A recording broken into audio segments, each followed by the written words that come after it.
WFM 99.9 is on now.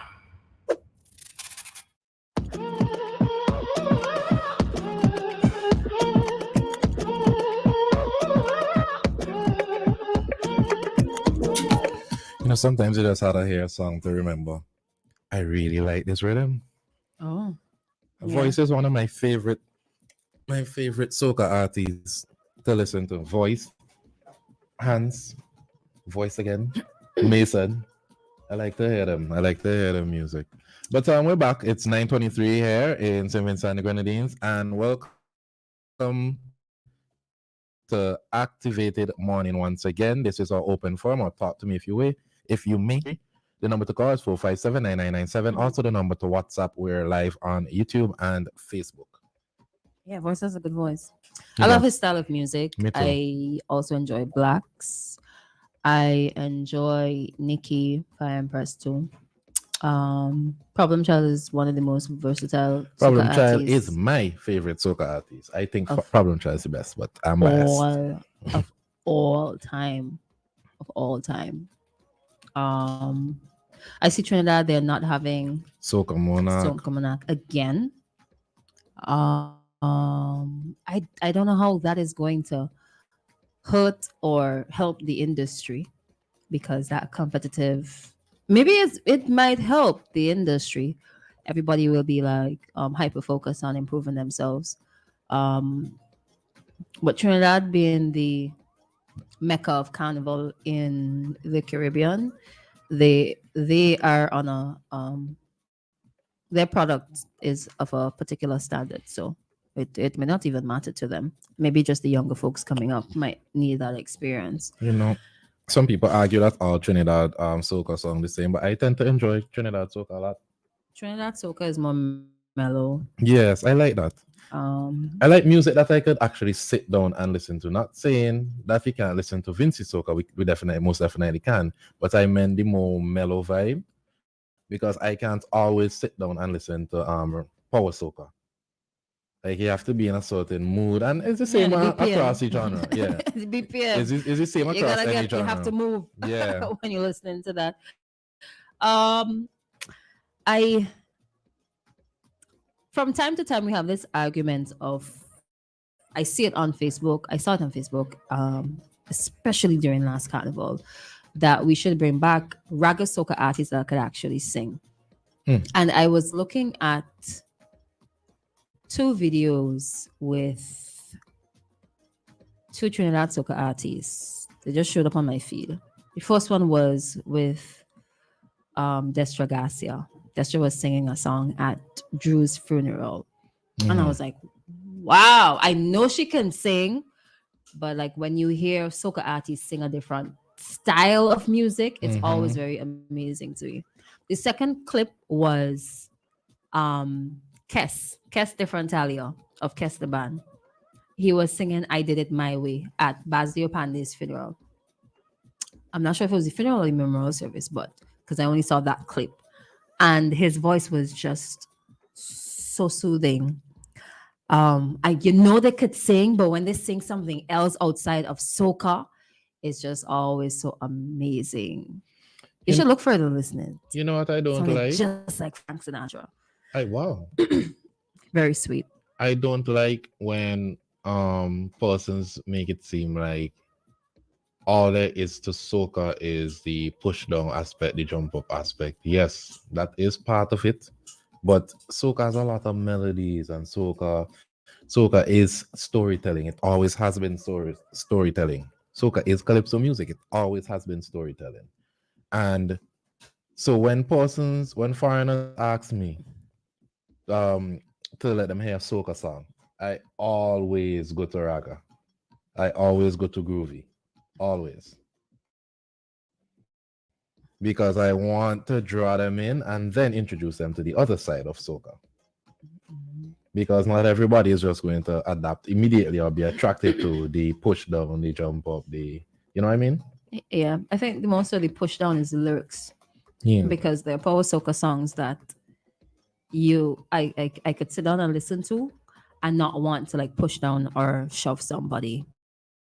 So So I think lyrically that might be for me the difference between what power soca song I might I like, I or sometimes also the beats just have me. But yeah. I'm a very like mobile person, so Mhm. you get why I might be interested. I also don't think power soca could relate as well to an international audience as groovy or raga soca does.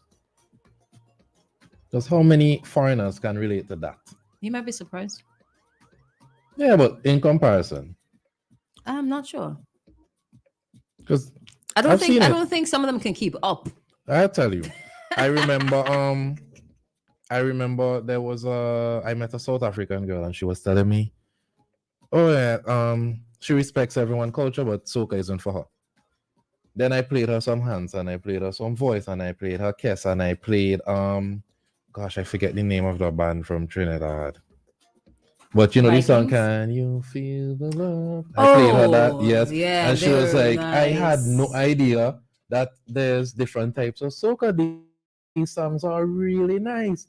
And then she warmed up to the power soca. Yeah, that's the problem I think with the branding of Caribbean music. Caribbean music is not just power soca. There's raga soca, groovy soca, soca. There is zouk. Mm-hmm. There's bouillon. There's was it denery? I forget the term. Dennery Denery. Um, then you have the French islands. I already mentioned zouk, but and Dennery. right, zouk and denery. But like every Caribbean island has their own like flavor of Caribbean music. Mm-hmm. I was telling, I don't know if it's here I had that conversation, but I think it was on my WhatsApp.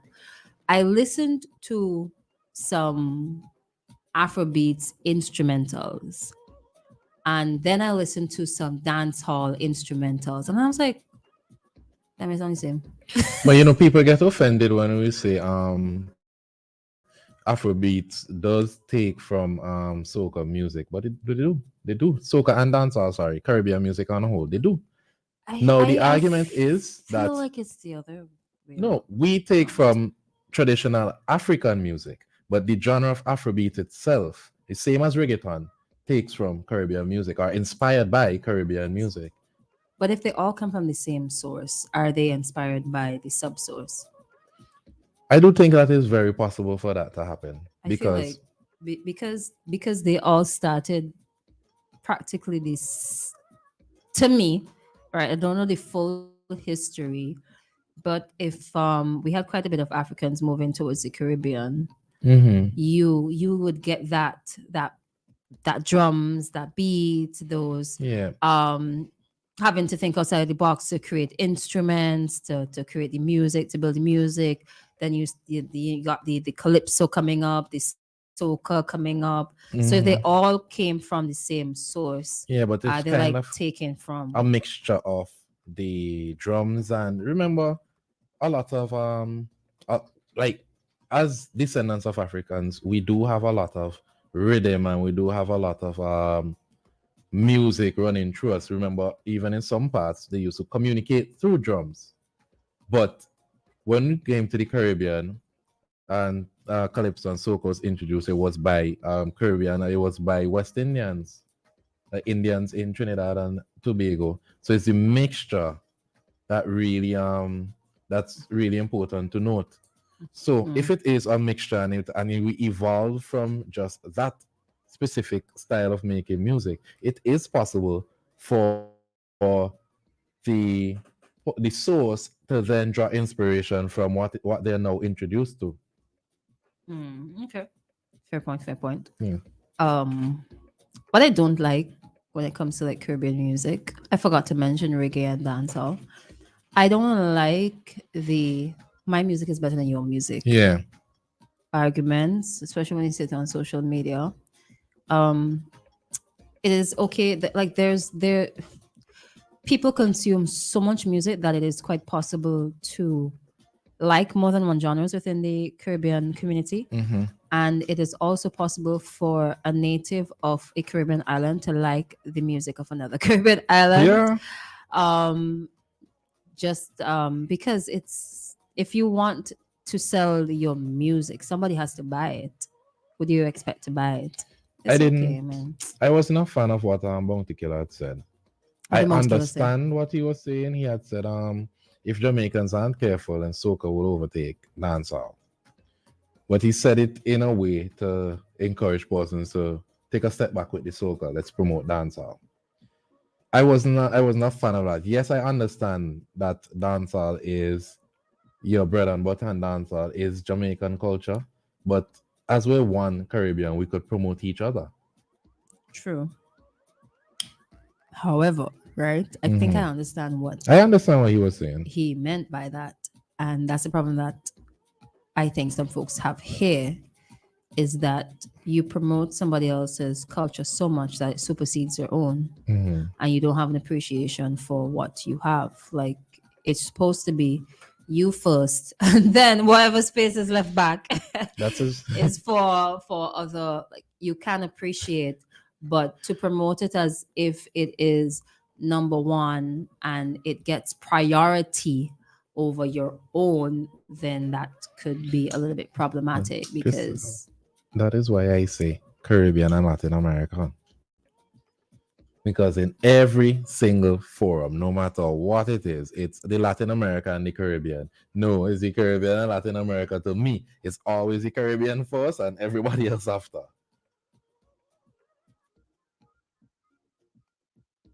oh, this is Okay, sorry, I second call call. coming in. Hello, good Good morning. morning, caller. I want to say you all ignored the calls this morning. You and Christal getting along there. Christal, I don't know. You seem to have had something, a good breakfast or something from overnight. You sound so exciting this morning, I must say. Yeah, but talking about music, I've been following music since in my youth days, and I'll tell you something. Jamaica has always been the major influence on the rest of the Caribbean. I don't know if you guys are aware of that when it comes to music. That does not mean that, in my opinion, they produce everything that they produce is worth, is worth its substance. But for a long time, Jamaica has been the biggest influence.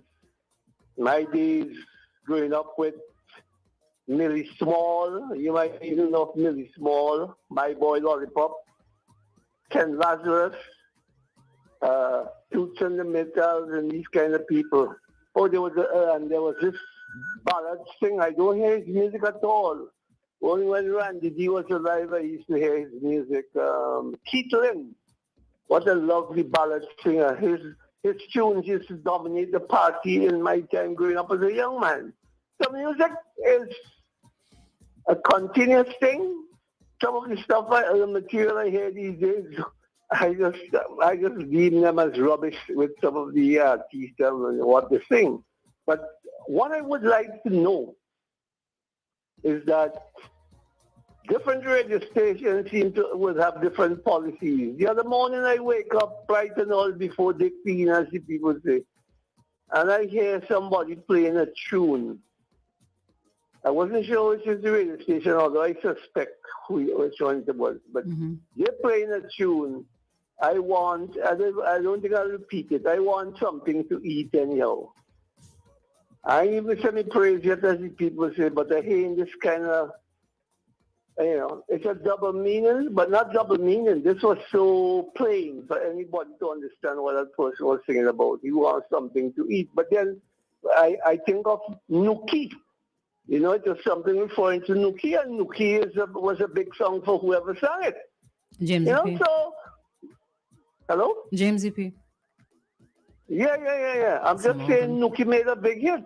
And when I heard Nuki, I said, well, what will, I want some Nuki tonight. What is that? Right? So, but I would like them, a station, to have a good policy where you know what is worthy of giving, of playing on air in terms of making our country a better country. Thank you. All right, thank you so much. Take care. A lot of people say that, but the way I feel is every station know their audience.